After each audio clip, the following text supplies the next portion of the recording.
Hai guys, assalamualaikum warahmatullahi wabarakatuh. Welcome back to my channel Bunda Ella. Nah, di video saya kali ini saya akan membahas seputar Shopee ya teman-teman. Padahal kemarin-kemarin saya sempat buat video untuk tidak membahas seputar Shopee lagi ya.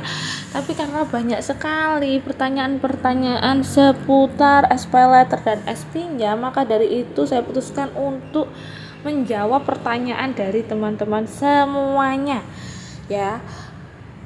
Oke, langsung saja tanpa berbelit-belit aku mau jawab pertanyaan dari teman-teman ya. Salah satunya adalah seperti ini, Kak, kalau jatuh temponya di tanggal 26 tapi gajian di tanggal 30, apakah ada denda? Pasti ya Kak ya, karena jatuh temponya kan tanggal 26. Lah kakak ini gajiannya tanggal 30, kakak berarti bayarnya kan pas gajian gitu ya. Nah jadi udah ngelewatin tanggalnya toh gitu loh. Kalau kakak nggak mau kena denda, kakak harus bayarnya paling lambat di tanggal jatuh tempo. Kalau tanggal jatuh temponya tanggal 26, berarti kakak bayarnya paling lambat ya di tanggal 26 itu. Jadi sesuai dengan tanggal jatuh tempo.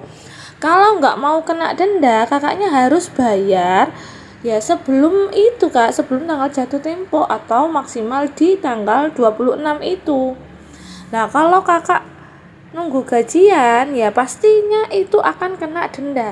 Berarti lewat 4 hari dari tanggal 26 ke tanggal 30 atau tanggal gajian kakak. Itu ya Kak ya.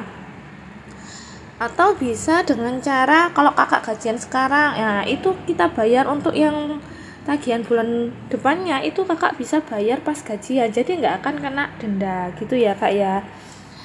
Oke, selanjutnya pertanyaannya, kalau gagal bayar SPayLater apa masih bisa belanja di Shopee Kak? Auto uang belanja akan ketarik otomatis buat bayar Shopee PayLater ya. Kalau gagal bayar SPayLater apa masih bisa belanja di Shopee Kak? Nah, kalau untuk belanjanya masih bisa Kak, tapi dengan metode pembayaran yang lain, bukan dengan SPayLater gitu ya Kak ya. Bisa banget kok. Kalau menggunakan SPayLater sedangkan kakak sendiri gagal bayar, ya pastinya nggak bisa gitu ya Kak. Kalau hanya untuk belanja bisa, tapi dengan metode yang lain, bisa transfer, bisa COD seperti itu. Untuk yang ketiga, Kak, udah telat hampir 1 tahun mau nyicil tapi Shopee nggak bisa dibuka, gimana Kak? Nah kalau kakak mau bayar Shopee atau mau cicil ataupun mau melunasi tapi Shopee-nya nggak bisa dibuka, kalian bisa hubungi agen Shopee ya teman-teman. Caranya gimana? Sedangkan Shopee-nya aja nggak bisa dibuka, kalian bisa pakai HP yang lain ya, pinjam temen, pinjam anak, pinjam saudara, pokoknya menggunakan HP yang lain.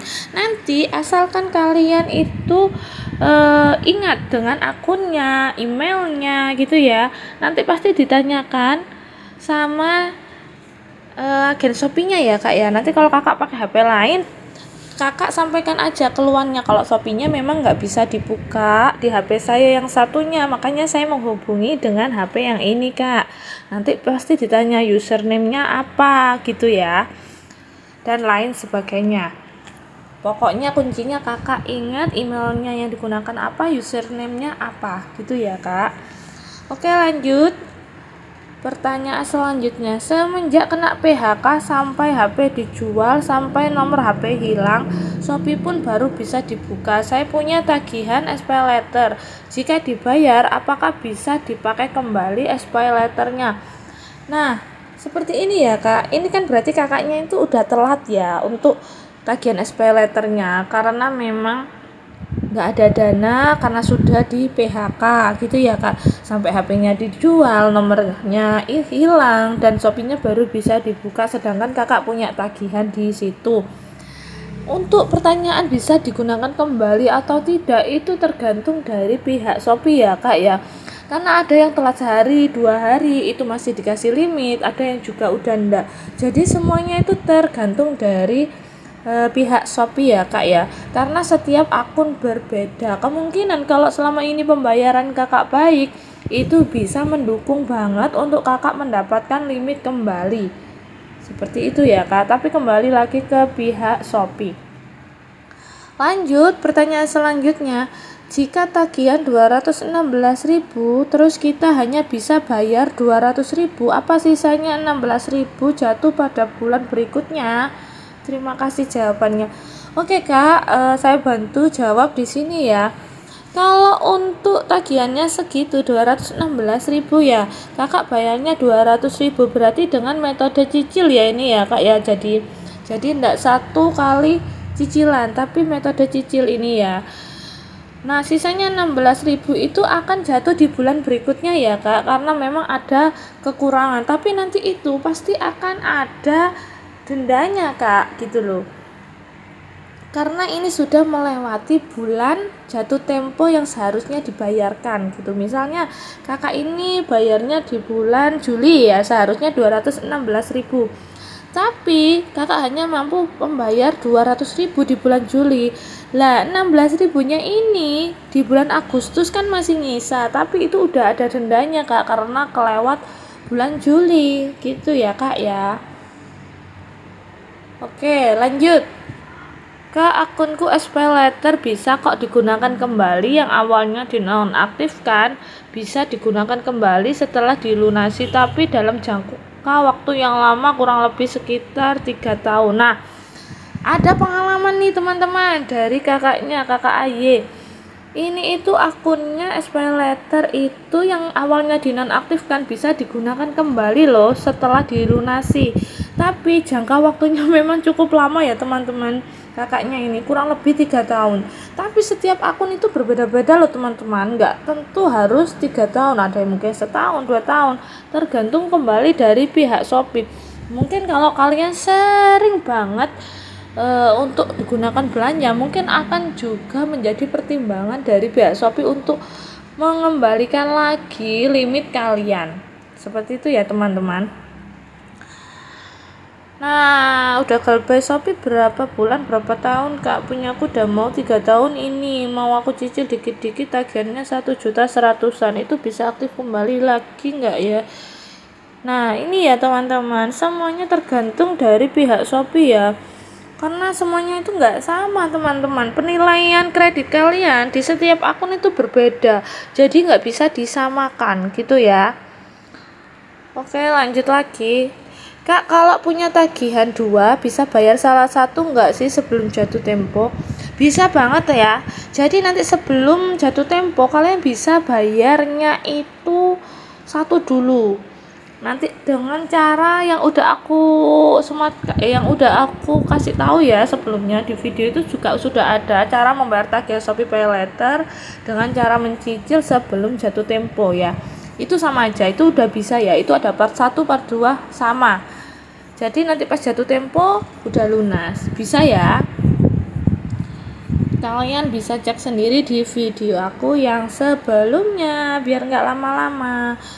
Kalau bayarnya cicil, akun kita bakal balik lagi nggak kayak semula? Soalnya akunku kena dibatasi, nggak bisa belanja di Shopee lagi. Kalau bayarnya cicil-cicil bisa kayak semula nggak ya? Atau harus bayar semua baru akun akan seperti semula? Nah, banyak banget kan yang menanyakan soal akun kita itu balik lagi apa enggak, limitnya balik lagi apa enggak. Seperti yang saya jelaskan, semua itu kembali kepada pihak Shopee ya teman-teman, tergantung penilaian dari akun kalian masing-masing.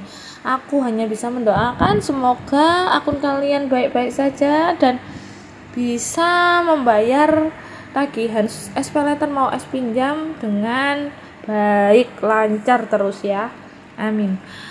Kalau bayarnya cicil, oh ini udah ya barusan ya. Kalau udah telat terus bayar pokoknya aja gimana, bisa nggak ya? Bisa banget ya teman-teman. Bentar. Nah, kita lanjut ke pertanyaan selanjutnya. Kalau udah telat terus bayar pokoknya aja gimana, bisa nggak? Bisa banget ya teman-teman. Kalian langsung chat agen Shopee, kalian nego untuk melunasi semua tagihan kalian, tapi dengan syarat mau membayar dengan jumlah pokoknya aja. Nanti ada yang menghubungi kalian ya sendiri Kalau bisa via aplikasi aja. Kalau lewat WA kebanyakan itu adalah penipuan, nanti uang yang kalian mau transfer, kalian mau bayar itu masuk di rekening pribadinya. Jadi kalian pertanyaan atau tanya-tanyanya via akun Shopee aja langsung ya, chat agen Shopee-nya, nanti dia juga kalau ngasih link nanti juga dari aplikasi, jangan di luar aplikasi gitu ya teman-teman. Kak, bantu jawab dong, saya udah bayar es pinjam dan nggak pernah telat, tapi kenapa kredit es pinjam setelah dibayar tidak kembali? Nah ini dia teman-teman ya, kakaknya ini itu nggak pernah telat sama sekali, dia juga udah bayar tagihannya, malah limitnya ini nggak kembali.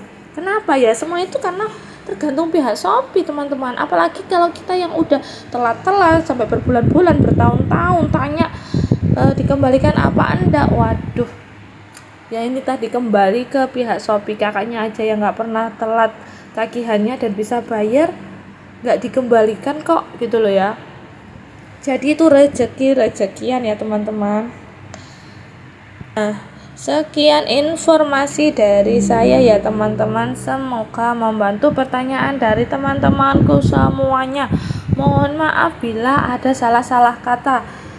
Jangan lupa tetap dukung channel saya ya, tetap support dengan cara like, comment, and subscribe. Assalamualaikum warahmatullahi wabarakatuh.